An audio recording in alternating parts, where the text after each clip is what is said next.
Okay. We have Brandy on the line from Ottawa, Kansas, and I'm going to bring her on the line. Hey, hello. Hi, Brandy. Hello, how are you guys? Doing okay. I'm hanging in there, trying. Yeah. So It's been a tough week. Well, it's been a tough, how many days now? On the 23rd.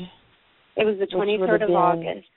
23rd of August, which would have So been... it was 2 weeks yesterday? This seems like it happened yesterday. Well, and it happened right in front of you and right by your house, right? The crime scene I can actually see from my bedroom window. His memorial I can see from my bedroom window. And who we are talking about today is my wonderful and loving nephew, Joseph Jennings. And he was 18 years old. Been in the news, yes. Yes. And I'm just wanting, justice for him and others that have been through or may go through the same similar situation. If I can prevent it or my family can prevent it from happening again, that is our goal. We got a long road ahead of us, unfortunately, and the fight will continue until I'm either in the ground or something has changed. But I'll do my best to talk about the occurrences that happened that day, let people know who Joseph was, and not make his name just be the occurrences that happened that day. What had happened that day was the worst moment of my entire life, and I've been through some pretty traumatic experiences, house fires and stuff, but that day it will be etched in my memory forever. And when people say, time heals pain, and not when you've been through cop brutality. I can never say that word right, please excuse me. And that's exactly what this was. It was a very large case of overkill. What had happened that day is, I will start from the very beginning. My story has never changed. It's been consistent because I do speak nothing but the truth. 4 days prior to this incident, Joseph had a seizure. We had taken him to the hospital by car. He had went into a seizure at the hospital. My husband was pulled out by the doctor, telling us that those seizures were fake. And he was making them up. I don't know how you can fake a seizure, foaming at the mouth and making your heartbeat go up to 120 to 130. But I guess he was a good actor. And I say that sarcastically. They said they was going to let him seize and come out of it. Well, we caused a huge scene, okay? We told him to transfer him to another hospital. They called the police department, and I'll tell you why I'm going into this. Because those two police officers that threatened to arrest me and my husband that day for disorderly conduct, because we told them we wanted him transferred to another hospital, was not in any way, shape, or form disorderly conduct. The two officers, one of them asked what his name was, and I told them, and he rolled his eyes. And I asked him what that was about, and he said, I have something in my eye. So 3 days after that, Joseph was sitting on the bed. He took trazodone and Ativan for his seizures. He had just got his prescriptions filled that day, 60 Ativan and 50 trazodone. And he said he was going to take his medicine and he was going to go to sleep. And it was about midnight, about this time, and I asked him, why didn't you take it earlier, because he usually took it around 10. Well, I kept noticing that he was getting really sleepy, really fast, overly fast. So I asked him if he was okay, and he told me he was not going to be around in 30 minutes. About that same time, I got a message on Facebook from a friend of his, Tori, saying that he took a bunch of pills. And I went in and I asked him, what have you done? and he would not fess up.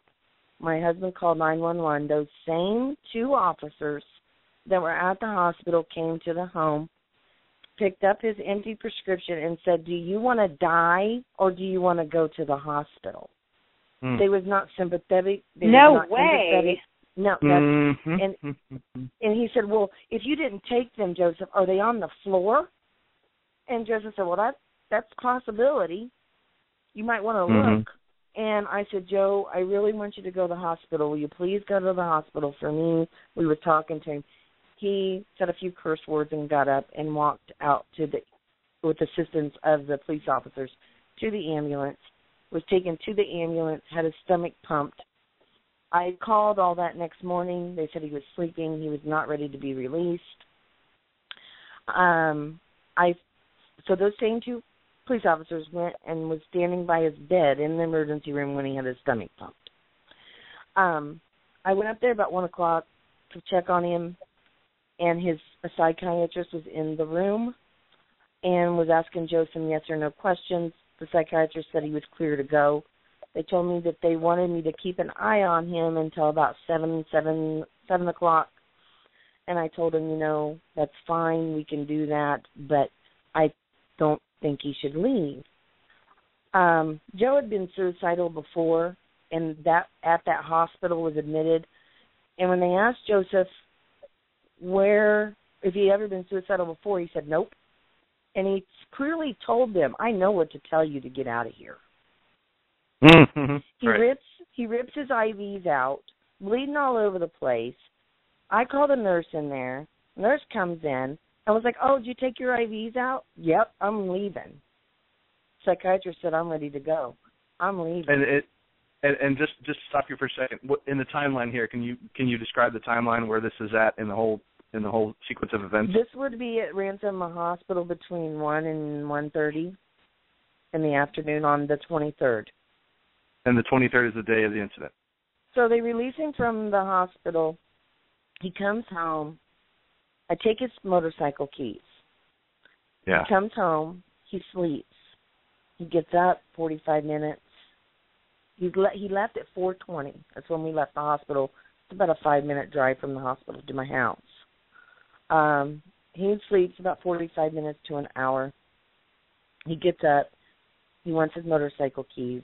I said, "Well, I have to find them. Why don't you just, take a little bit longer and, watch TV?" Yeah. He sits down beside me, telling me he loves me and how sorry he is. And I didn't know what he was talking about, but I told him, hey, there's no need to be sorry. You need help. And so we got to talking and whatnot, and he gets up, and he asked me for his keys. Well, actually demanded them. I said, "Are you sure?" How big is he? How big was he? He was 6 foot, 170 pounds. So a big boy, bigger than you. Guy. He was a little bitty guy. He was tall, but he very, very frail because he lost a lot of weight because of his seizures. Yeah. He was a lanky, tall and lanky. He was a little bitty guy. Yeah, he was a little bitty guy. He was 18. He looked like he was about 15, 16. Yeah. But, so not a physically intimidating presence is what I'm saying. No, not at all. He didn't have no muscles. Not to a man, certainly, correct? No. He didn't have no muscles at all. At all. No strength. He looks young in the pictures, even that I've seen. Yeah. And I've gotten to see a couple of your pictures. Yeah. He was a cutie. He's a handsome guy. He was a very handsome guy. Yeah. Baby blue eyes, bright smile. So I gave him his motorcycle keys, and he went for a motorcycle ride. Not even 5-10 minutes. Not even that long. He came back. His motorcycle was messing up. He threw it down on the ground. Piece of crap, he said. And I said, "Joseph, don't worry about it. We'll get it fixed." I think it was the fuel pump. He just got it, not even 30 days ago. It was the Kawasaki 600. And I told him to go for a walk and everything and calm down, because with Joe, when he was upset, he wasn't in a danger to anyone else at all. So he'd never hurt anyone in that state, you think? Yeah. No, never. No. He was more of a danger to himself. So I did. He went out to the shed and went out to the backyard and walked around, and I was watching him. And he came back in. He seemed like, he had calmed down. Then he went back out, and I started cooking dinner. And my husband went to go get linens. And he come back in, and he said, and he's crying. And he said, the police are about to shoot Joseph in Orchland's parking lot. And how far is this where you were? How far away was that? No more than 50 feet. Right. No more than 50 feet. Maybe even 30. So the police had already gotten there, and I didn't know what was going on at this point. Right. I didn't know what was going on at this point. So I just dropped everything. I dropped my salmon on the ground. I ran and barefoot in my pajamas across the street, screaming at the top of my lungs. And this is how loud I was screaming. Number one, people from Price Chopper and McDonald's heard me. And that's just up the street. They heard me on the scanner screaming, don't shoot. That's Joseph Jennings. He just got out of the hospital. He's suicidal. Don't shoot. And I just kept repeating that. I was like, you know who he is. That's Joseph. He has seizures. Don't shoot. And I'm telling Joseph, please don't do this. Get down. Don't do this. It's not worth it. Don't let me watch you die. We've been through enough. Don't do this. And he tells me to go home. Was he just standing there? Was he just standing there? What he was doing is he was doing what I call a snake walk. And what that means is he was walking sideways with his hands out to his side. He wasn't puffed up, but his arms were kind of not down to his side, but kind of at a 60-degree angle, like kind of out. Yeah. And he was going foot over foot sideways. And he was doing a hand gesture like, come on, I'm ready to die. Come on. Just never, and pulling up his pants on the sides and in the front because he had a belt on and pants were too big. And I kept telling him, no, Joseph, no. And I told my husband come up behind him.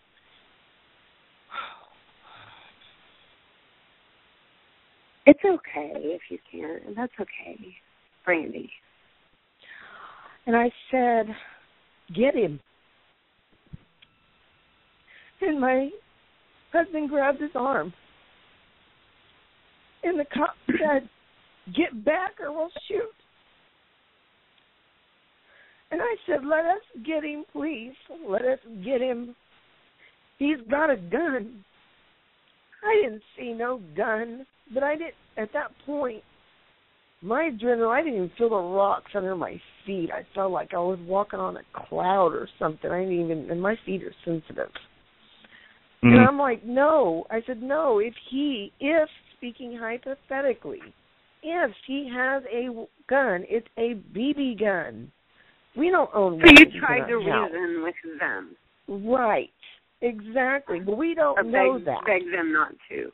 Right. And I said, right. I said, I do. I know. What I know. Don't shoot him. Please don't shoot him. He needs help. Don't shoot him. And then after my husband tried to grab him, he kind of walks fast, not running motion, but he walks. But his back never was turned towards, never did he look behind him. They could have brought somebody in from behind him and took him down. The only time he turned around was when my husband grabbed him, and not hard, just kind of put his hand on Joseph's arm, and he kind of jerked away, not aggressively, just pulled away. And so they had no discipline of mind either. Yeah, told my husband, go home. And I said, Joseph, they're going to shoot us too, trying to reason with Joe, trying to get him to snap out of whatever type of whatever he was in, because I didn't see, a reasonable young man standing there. I did not see a hostile young man standing there. I saw a very upset young man.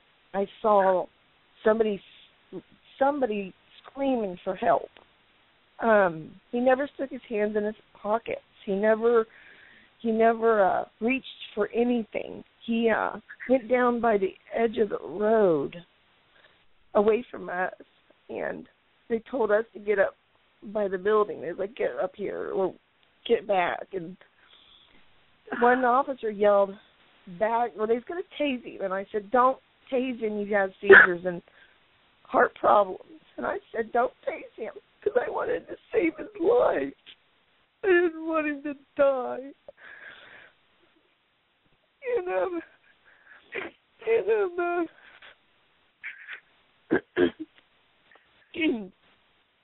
So one police officer yelled, bag him, and they shot a round, and it hit him in his shoulder, and it knocked him off balance a little, and he puffed up, like, not aggressively, just took a deep breath kind of thing. And I told him again, Joseph, just get down. And they bagged him 3 more times. And on the 4th time, the echo from that bag didn't even stop. And they opened fire on him with AR-15s. And I don't know what other weapons they had. Oh, my God. But they just opened fire on him. And I was like, oh, my God, he's down. I didn't realize that the beanbag and the shots were different. I didn't know what to think. And I said, oh, my God, he's down. And my husband said they shot him. And I said, no. And he said, yeah, I shot him. And I seen blood. I seen a big old huge hole out of his leg. And I seen the confusion in his face when they opened fire on him, just the confusion. He didn't know where he was. And I said, oh, my God, you killed him. You killed my Joe. And they said, you need to get back. And I just collapsed on the ground. I couldn't get up. I couldn't move. I couldn't do nothing. They walked up to him, and they pressed on his chest one time. And I seen a hole in the back of his shirt, a big hole. And I said, oh, my God. And just, there was blood everywhere. And I said, you motherfucker, excuse my language. I said, you motherfuckers, you killed him. And I just laying there, and I got up, and I started going off on him. I was like, just started going off. I just started going off on him. Not aggressively. I just started telling him, what did you do? You going to shoot me too? Are you going to shoot me too? That's what I asked him. And they come up and handcuffed me. Oh. And put me in the back of a cop car for 45 minutes with no air conditioning. And I kept yelling out the window, I'm hot. And they come and said, well, we'll turn on the air conditioner for you and roll down your window. You're out of control. And I said, am I under arrest? They just killed your nephew in front of you. My son. He was like my son. Oh, yes. He lived with me. I mean, and our relationship, what matters to me is what we had, not what everybody else wants to consider blood or not. I don't care. They can, whatever. They can go on about their drama and their trolling. I don't care. I know what me and Joseph had. I think we talked about this before, yes. Yes. So I known Joseph, he was 3. And he went into foster care at 11. And when he got out, when he went into where KBC's care, I took him in. And that's when he started having seizures and stuff. And I was 2 weeks away from adopting him.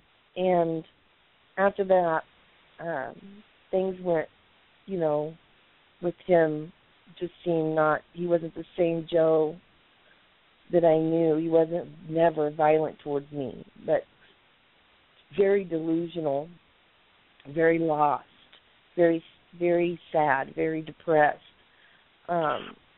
He had been diagnosed with post-traumatic. What do you think? Yeah. What do you think changed him? His seizures. But I mean, his there wasn't another epilepsy. So it was something in his makeup, in his the disease or whatever developed in him that changed him. Yes. Because he kept getting ridiculed by doctors saying he was fake. He was getting accused of coming into the hospitals wanting, the Ativan and wanting the pain meds, and because he had migraines, and then he'd go into a seizure. And he was tired of fighting it. He was tired of not getting the answers, not getting a good neurologist to take away. We had one really good neurologist that actually we was going to make an appointment to at Providence up in KCK. And we were supposed to follow up with him. Yes. And do you see anything that along the way up until this event? I mean, I don't want to say it in the wrong way, but he wanted at this point he probably wanted what happened, and that's what we have come to terms with. That our family has come to terms with that he wanted to die. However, and he knew the cops would take care of that for him. Absolutely, he knew that. He's very smart. Come to find out, I'm not going to say where I got my information from, but there was a 24 rounds shot at Joseph. Mm-hmm. 24. And there was a white spot. Come to find out, the call came in as somebody had a gun at Orsol's. Yeah. He did not have a gun. He did not. He did not have a weapon. He had a cell phone. Yeah, I didn't think so. He had an AT&T curved phone, which is a very large phone. Yeah. And maybe he was over there arguing with someone, or he may have said he had a gun when he didn't. I don't even know if he maybe have called it in. We still haven't got the 911. It doesn't sound to me like there's any excuse for an execution. That's what they did, exactly. They executed him. I don't care if you want to die or not. Well, they shouldn't be doing that for you. Do you think that there's any? Whole thing is there any point along the way that you think that? Do you think that there's a point along the way that there was a turn in the road that could have been that could have changed this outcome that you can look at right now? Absolutely. Okay, well, what's the big one? We was in arm's reach. We was in arm's reach of Joseph. Arm's reach. So he could have gotten your husband. If they would have stood down and just had the one out of the 14 officers get back and stood back and had one that had an aim on him with the beanbag or the taser, or they was in mace range of him. Mace range at all times. But and they do you even think that those would have been necessary, mace, or I mean, I don't know because I wasn't there. I would have seen that the mace would have been effective. Yeah. Absolutely. Yeah, but guys, this is the thing. This is the issue. One of the issues here. One of the big issues is that once the police have been told that there's a weapon and that they may be in danger, they are legally allowed to use deadly force on the assumption that they may be in danger. So, anytime you call the police, you better be well aware that at the very least you're punching somebody in the mouth. And if you tell the police that a person has a deadly weapon, they have license to kill that person at their discretion, which is what happened in this case. Don't they have to give them license to kill that person? Don't they have to steal weapons? Because they know the story that they're going to package to the district attorney is that they were told that there was a deadly weapon, and so they worked under that assumption, and so when they pulled the trigger, they thought there was a deadly weapon. So whether there was one or not. That weapon? No, they do not. That weapon. No, they do not. Look, there's many, many cases where they do not. They kill people all the time based on a report, or if they kill someone and they realize that they should not have done that, they will report that they may have seen one. I thought he was going for a weapon. I thought I saw a weapon, that sort of thing. So, but 24 shots, 24, 9 officers were placed on leave. 9? It took 9 to take a 170-pound teenage boy down? 9? Really? Yeah. And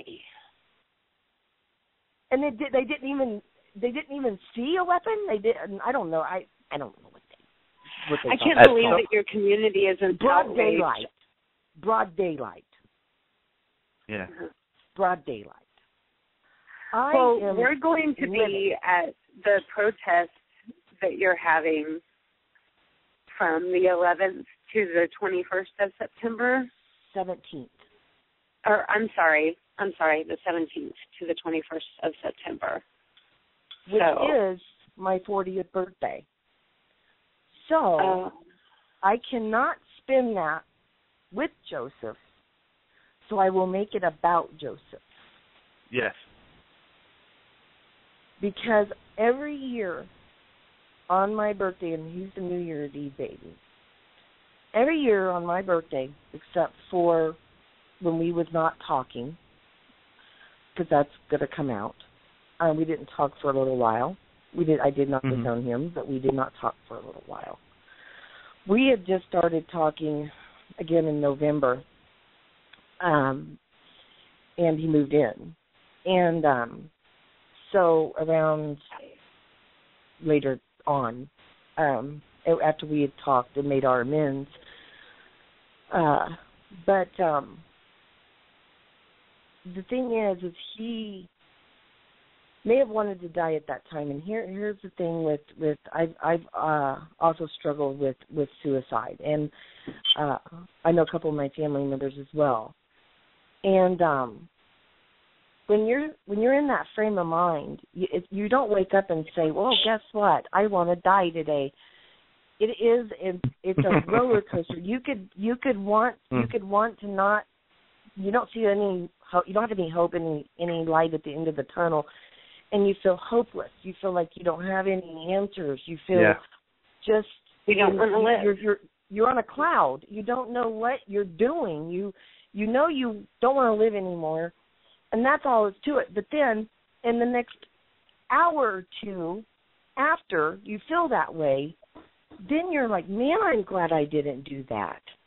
I am so thankful for what I have. Yes. I'm so thankful that person helped me. I'm so thankful that, I got this to live for. And Joseph had so many nieces and nephews and family, a large extended family. And everybody that loved him. And he had so much to live for. He had received his level 1 in welding at Neosho Community College. He had actually had school Monday at 1 o'clock to finish his level 2 to go to underwater welding school. He had finished high school in December 2013. He was the only one in our family that finished high school. I had got my GED, but he's the only one that had finished high school out of everybody in the family. My other nieces and nephews are still in school. But, he had a lot of, built up rejection issues and a lot of, other stuff. But the seizures really put him, in the state of mind. And I really strongly believe that if they would have brought in a mediator, or they would have brought in someone that knew how to deal with someone in his state of mind, or allowed us to intervene and at least drop him to the ground where they could have came up, But then who is to say when they came up on him they wouldn't have beat the crap out of him? I mean, who's to say they wouldn't have done that either? I don't trust cops anymore. Police are not trained in how to deal with someone who is going through an mental trauma. They're not trained to use their mind. Well, and that's what I'm saying is they need to go get schooling for psychiatric certificate. Every police officer needs to have a psychiatric certificate, at least so many hours. I'm not saying you have to be a psychiatrist and go to school for 4 years before becoming a police officer, but I'm saying that they should have so many hours, 40 hours. But so much more effective. Yes, it's saving lives and something that says, and that's my whole thing with all of this, is my protest is about change. It's about Joseph. It's about fighting for those with disabilities, because they do not know how to handle somebody with post-traumatic stress disorder or anxiety or PTSD or schizophrenia or suicidal, thoughts. Or people smaller than them that really aren't posing much of a threat. No. And they see him as a threat. If those police officers seen him as a threat, they shouldn't have been police officers. I'm sorry. But that's how they're trained. They are trained that he is a threat. If there was a 5 foot tall woman in the Seattle area less than a year ago, 6-9 months ago, who had a pizza knife, and she was threatening people, and she was obviously having an episode, and the cops showed up, and they didn't tase her. She didn't hurt anybody. She was threatening them for 20 minutes. They called the cops. Cops showed up, shot her dead. This is a small woman who doesn't need to be confronted with deadly force, not led anyway, and who could have been taken care of by other means. And that's the same thing that happened with your nephew. Well, they gave her 20 minutes. They gave Joe 9. 9 minutes. The unfortunate thing is you're probably not going to see justice in this case because the police have so much power and the state has so much power. And but the public needs to know. I know that, but getting focused on the goal of getting justice in this case, I think, is maybe it may be unrealistic because you're probably not going to get justice and you're probably not going to get satisfaction out of these police.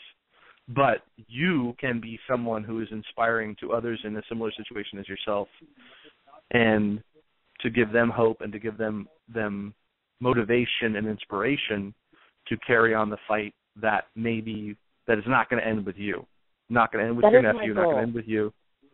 That's my goal, is to carry Joseph's legacy on. You don't know how many kids I had come up to me at his memorial and say, I was new to the school last year, or I was new to the school 2 years ago, or I was new to the school, and Joseph is the first person that talked to me, and I have friends because of him. Jesus, hey, I was being bullied, and Joseph stood up for me and almost got in a fight because he stood up for me. Now, I also want to state, when he lived with me, when his first run-in with the police here in Ottawa, this is fun. This is a fun story. He was at school, standing by his locker. There was a bunch of he said, she said stuff. He just got a new girlfriend. Somebody was jealous, yada, yada, yada. A kid come up and sucker punched Joseph in the face. Joseph is from Wyandotte County. He's not going to take that kind of crap. He turned around and punched, beat the kid. He turned around and beat the kid up. He hit him back, knocked him on the ground, picked him up from the jail, because now school's policy is that they call the police. Yes.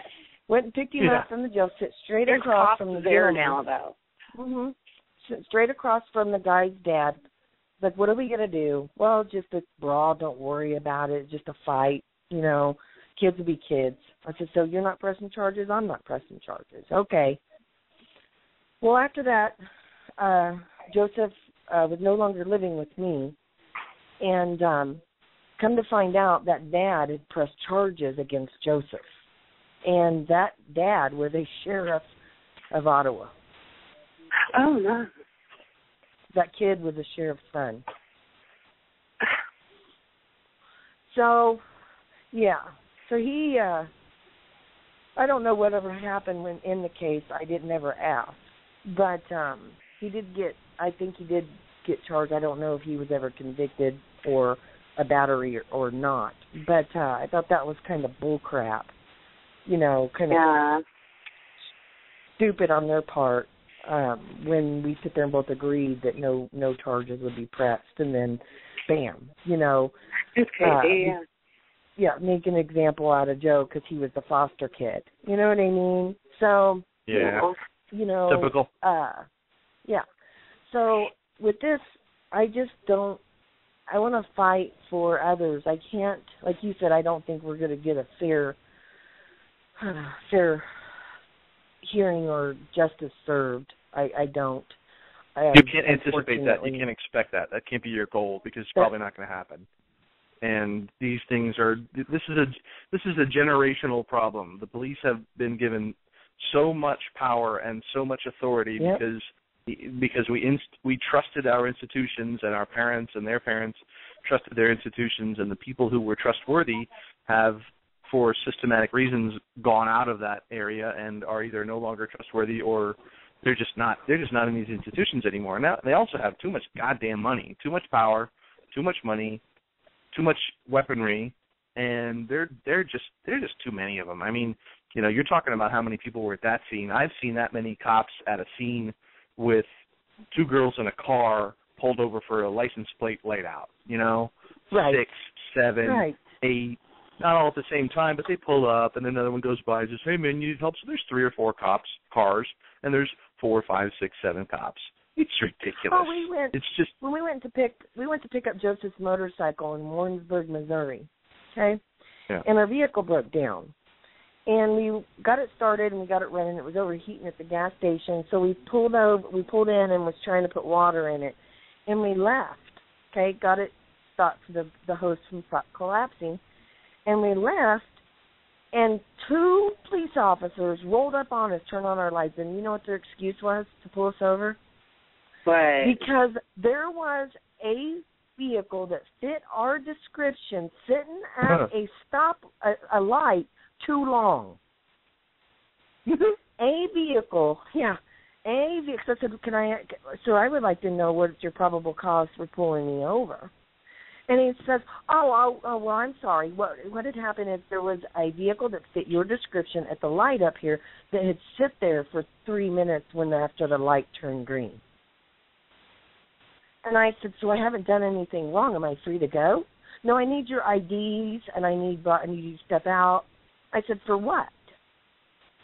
He said, because it's just protocol for you to step out. Yeah. And I said, okay. So, I mean, they, ran our names, and then they said, well, I'm not done. Then they were like, what are you here for?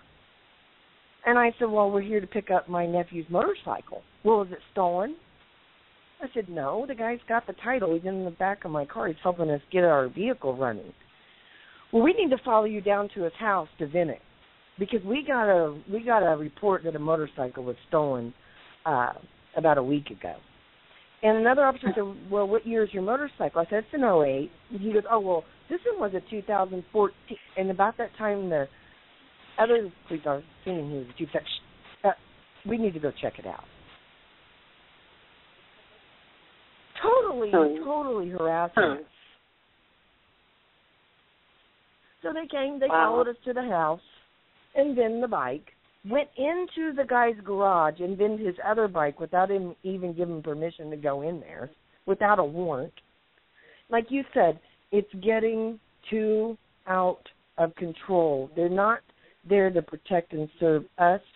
We are there to serve them. We're there to pay them and also act as protectors for them to keep other people from, you really shouldn't talk that way to police. You really shouldn't disrespect police. You really. So a lot of us who have been enlisted in their cause. Oh, and the cops I know are nice guys. Oh, the police I know are nice guys. Really? Yeah. That's how they act to you. Them, if you don't disrespect them, then you ain't gonna have no problems. Well, what about respect? Right. You got to, they're working That's for us. Their job. Yeah. Right. So I mean, as far as I know, why? Yeah. So why are we sitting here scared to death that we're going to be put in handcuffs? Because we don't give them an ID. Correct. When we don't have to give them an ID because we're standing out on our front porch and we thought we've seen some activity here. I need your ID. No. Yeah. You don't need to know who I am. You are exactly correct. I'm a smoker, and they asked me to put out my own cigarette in my own yard. Really? Yeah, I've seen that. Yeah. Or whatever the case may be. No, do you pay my rent? No. Do you pay my bills? Right. No. I have to cop that once and got mad. Yeah. Hey, we're running out of time pretty quickly here on our little allotment. But we really hope that you can call us back sometime, and as we go on here, I expect we'll have a lot more. Yeah, thank you for coming on. You're welcome. I hope to see people on September the 17th through the 21st to stand up for their rights in Joseph. And I encourage everybody to come. It is a peaceful protest. And to bring your signs and we hope to see you there in honor of Joseph and any other, victims that you may know that have been. Hey, what's an email address? Do you want to give out the email address for this thing, or go ahead? Perry Lake Girl 52 @gmail.com. Okay, great. And also we have 52. Cool. Okay. And also we have CopRot Radio on Facebook and CopRotRadio@gmail.com. Thank you. You're welcome. Thank you. You're welcome. Have a good night. Thank you, too, sweetie. No justice, no peace. No justice, no peace. No justice, no peace. No justice, no peace. No justice, no peace. No justice, no peace. No justice, no peace. No justice, no peace. No justice, no peace. No justice, no peace. No justice, no peace. No justice, no peace. No justice, no peace. No justice, no peace. R.I.P. to that boy Mike B. Police dirty, shot him dead in the street. Cold-blooded shit, he was only 17, got shot 6 times, he ain't even have a heat. No justice, no peace. For the people that's rest in peace who lost their life in these streets. To another soul that was weak, there won't be no peace.